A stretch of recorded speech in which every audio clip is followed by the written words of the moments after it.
Yo, what is good, everybody? It's your boy JCG. Welcome back to the lounge. So, Daredevil Born Again Season 1 review.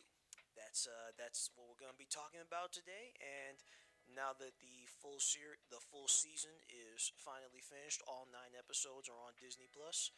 Let's discuss. Let's talk about how Daredevil is back, baby. Man, it's been as you guys can see, I'm wearing my Daredevil T-shirt, and yeah, it's been a long time coming because I remember watching Daredevil season 3 back in 2018. That was the year that I graduated high school, and seeing that series just have like such a strong like conclusion. Like even though like there was still a lot left on the table for them to do in terms of like story potential, season 3 of Daredevil from Netflix just felt like the series had reached the end of like it finished a book. Like the first 3 seasons of Netflix Daredevil were like 3 chapters of one whole book, and now with the new series Born Again on Disney Plus, we're starting a whole new book, a whole new era of Daredevil. And just so you know, there will be spoilers in this review. I'm not gonna beat around the bush. I am going to describe some things in detail, and if you have not seen the series yet, I don't know if you have Disney Plus. If you don't want to get Disney Plus, that's fine. Um, just know that yeah, you have been warned. There will be spoilers for this show. But yeah, go watch those. Go watch the season if you haven't already, and come back when you're ready.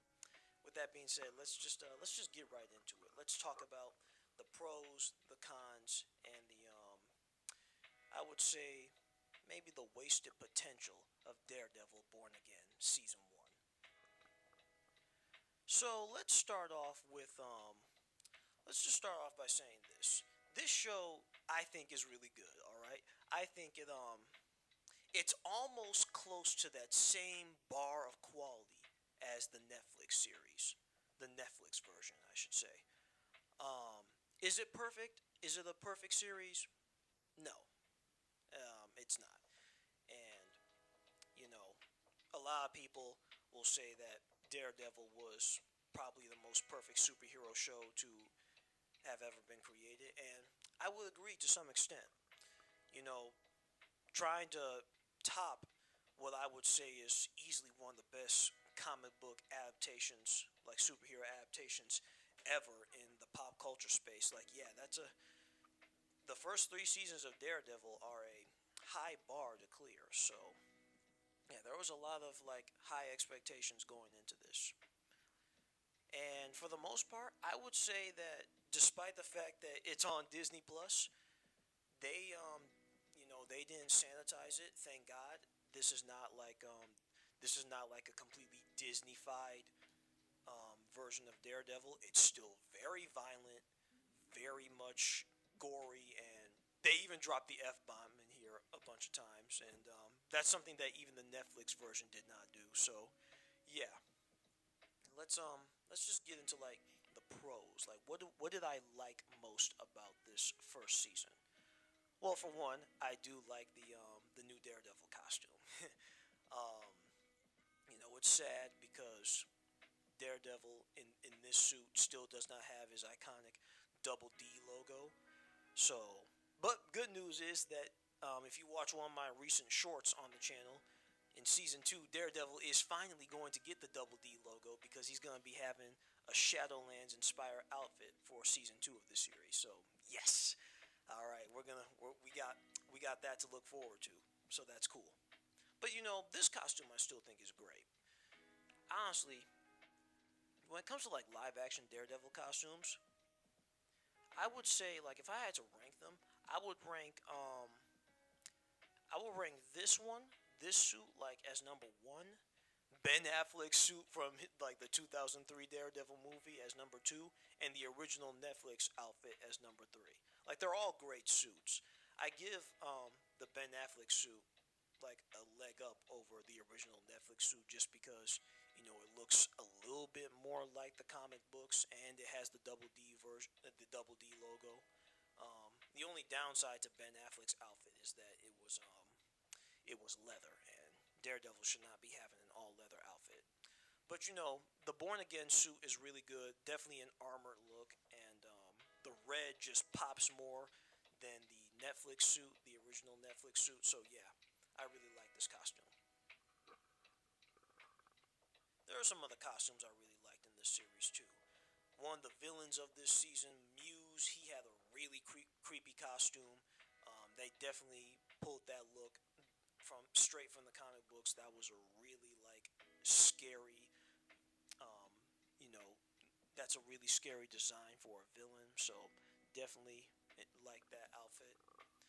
The only costume I would say that I didn't like was Bullseye's, and my reasoning for that is that you know, Bullseye, I much prefer him to have like you know his iconic full like full almost one piece um, navy blue, sometimes black and white, like just this like you know it's the traditional superhero gear. It's like I'm not sure if it's spandex in the comics, it probably is, but you know I just prefer the much more traditional classic comic outfit for Bullseye. That's just like I think that's just my favorite look of the character, especially when you know recent stuff like Marvel Ultimate Alliance 3 basically did like a modernized version of that look, and that looked perfect to me. This outfit that they got for him in this show, it's basically taking inspiration from a more recent run of Daredevil. I think it's a more recent run, but it's like it's one of his more recent comic book appearances where it's like this more tactical, like almost kind of I don't know what you call it, but it's definitely not the traditional Bullseye outfit. And if I don't even see the like the target on his forehead, so it's like yeah, I just kind of wish Bullseye's outfit was done better in this, but it looks fine. It's not bad. I just prefer the classic. All right, enough about the costumes. What else did I think worked for the series? The characters all seem decent. The characters all seem, a lot of the characters feel at least the ones from the Netflix series. They all, for the most part, they all felt like they not much about them from the Netflix series has changed. You know, Charlie Cox's Matt Murdock Daredevil still great, man. He still pulls off this performance. Like he and John Bernthal, Frank Castle, the Punisher, the two of them are fantastic. And episode 4, if you've seen that episode, you know what scene I'm talking about. The episode where Matt goes to find Frank, confront him about the corrupt cops using the Punisher's logo, and just the conversation. That whole scene where Charlie and John, their characters, are talking to each other. It's great writing, great dialogue. Easily one of the best character moments we've seen in a superhero series, and definitely one of the best parts of this first season for sure. Vincent D'Onofrio as Wilson Fisk, the Kingpin. Yeah, he's still as intimidating and terrifying as ever. He he hasn't really changed that much. He's still cold. He's still calculating. He's still pulling the strings a lot of the time. Well, now him and his wife Vanessa are pulling the strings. We'll talk more about Vanessa in a little bit, but he's still one of the best parts of this whole series too, because in my opinion, he is one of the best live action Marvel villains, if not the best live action Marvel villain ever. Like Vincent D'Onofrio's performance as this character is unmatched. The only thing that comes close to a villain performance of this caliber would be like Heath Ledger's Joker. That's that would I would say is probably the closest like competitor in terms of like the best comic book movie villains we've seen on screen. Yeah, Vincent D'Onofrio is great. What's her name? Deborah Ann Walls, Karen Page. She's for the short time that we see her in, she's pretty good. She hasn't really changed much from the Netflix series. Um, and then some of the new characters too. I forgot the I think one of the new characters' names like Kirsten. You know, Matt like does this new law firm um, with some new folks after Karen left and Foggy died. Yes, we're gonna get into that. Like I said, spoilers. So yeah, after that whole tragic event, Matt just like starts a new business with some new group of people, and I forgot what's his name. He's like I think he was a detective. The black dude. I forgot the actor's name too, but I think it was Cherry or something. I don't know, but the new characters they're okay. Kirsten, I feel like they're gonna do more with her. Um, I don't know about the other dude who was with Matt, who knew about his secret identity in the first episode. Um, but yeah, they're they're okay. They're not great, but we'll see what season two does with them. And I think my last thing I'm gonna say, as far as pros go, is the fight scenes are still top notch. The martial arts choreography in this still hits hard. My favorite fight scene in this entire first season was for sure episode 6, the very first encounter with Daredevil and Muse. That is easily my favorite fight in the whole season, just because it's so well choreographed. It looks so good. It's shot so well too. And Muse actually surprised me. I did not think that dude could put up a fight. But yeah, it's a really great scene. Easily one of my favorite action sequences in like a street level superhero series. So yeah, I really like that scene a lot, especially when it's mixed together with Kingpin's Kingpin's fight scene with what was his name, Adam, when he was like fighting him in like that dungeon that he was holding him in. So yeah, that was just a great sequence all around. And the Daredevil Bullseye fight from episode one. That was our what was it? Our season. The one shot for this season. It's like the one shot fight scene that this series has become well known for. And it was good too. It was definitely good.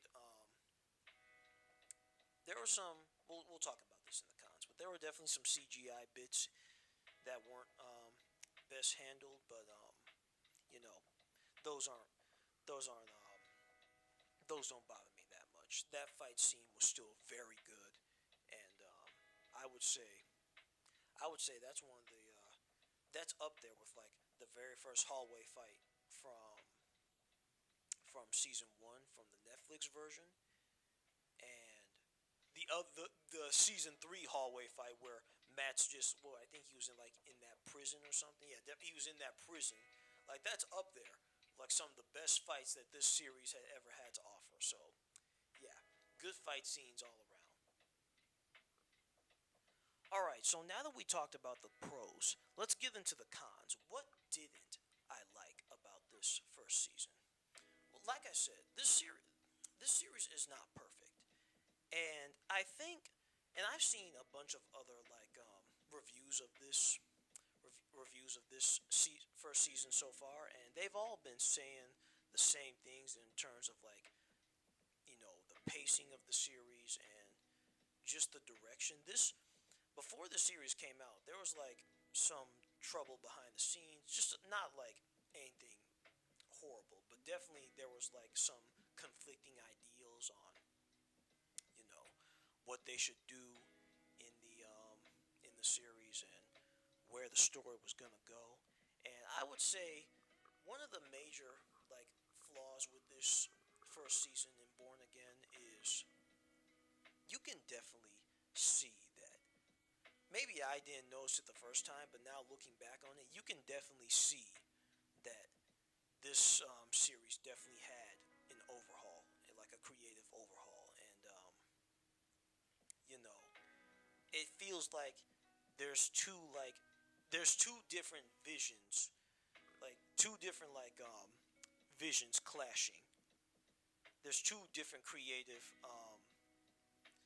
paths that the show is trying to mesh together, and it kind of doesn't work to their benefit. Like you can definitely feel like there was I would say maybe some creative differences going into the series. At least when you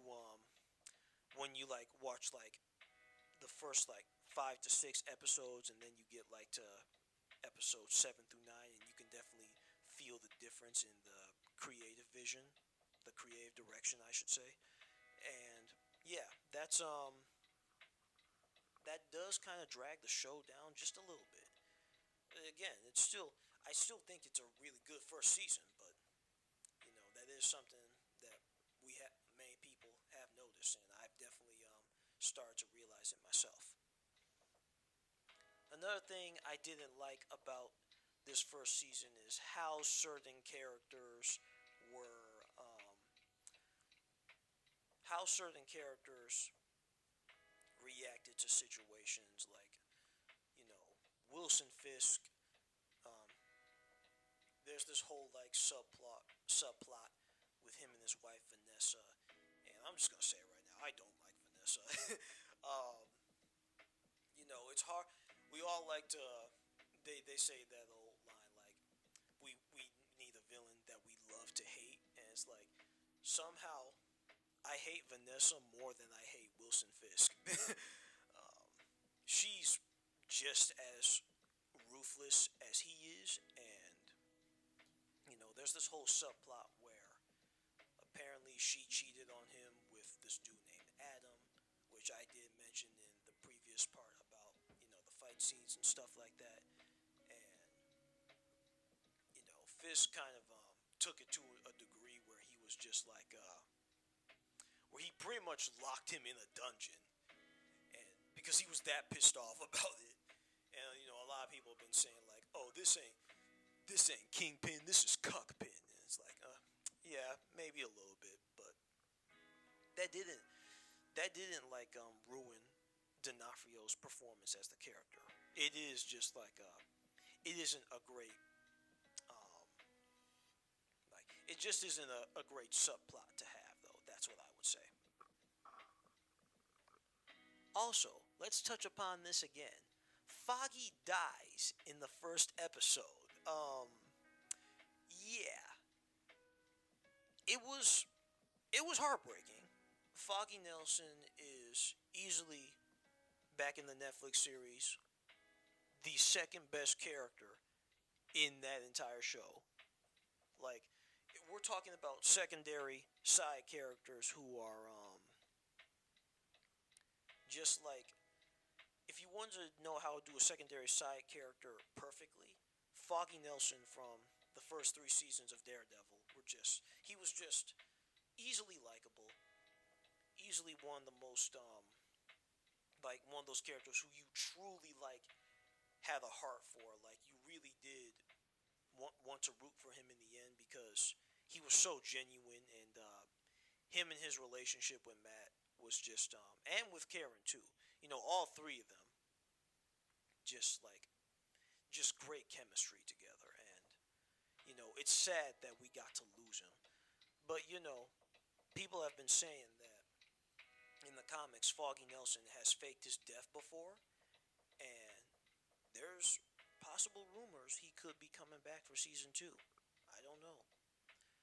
Um, Although, if it were up to me, I would not have killed him off in this first season. Or no, let me rephrase that. I wouldn't have killed him off, at least not in the first episode. Like they probably should have done that in episode 8. Like if you had done that in the second to last episode, then maybe maybe we could have it would have been a better impact, and then we would have had to gone into the next season just feeling that death, that loss. But doing it this early, it was pretty yeah. I'm just gonna say I was not the biggest fan of how they went about it, and who knows if we'll see Foggy Nelson again. Let's see, any more cons? I didn't talk much about the other side characters. Heather Glenn, Matt's new girlfriend, the therapist character, she was kind of mid. Not in terms of like acting or anything, just the character. Didn't hate her, didn't love her, didn't really feel any sort of way about her. Um,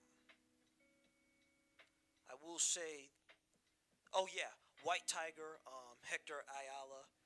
Um, episode 3 was a decent episode, um, but the fact that they just, you know, offed White Tiger that easily and that quickly, it was very disappointing to me.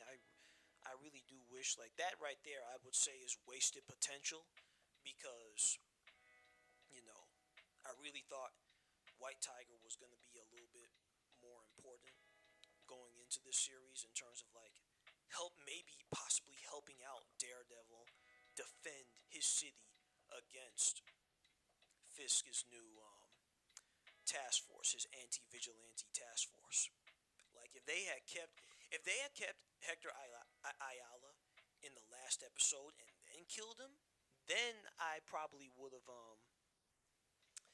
we would have spent more time with him. We would have actually seen him fight some other people, because we really didn't get to see him in action that much, other than like a video on another person's phone. But yeah, very missed opportunity to show off more White Tiger. But maybe his niece is probably going to take up the mantle. Um, Another con. I think I mentioned this already. CGI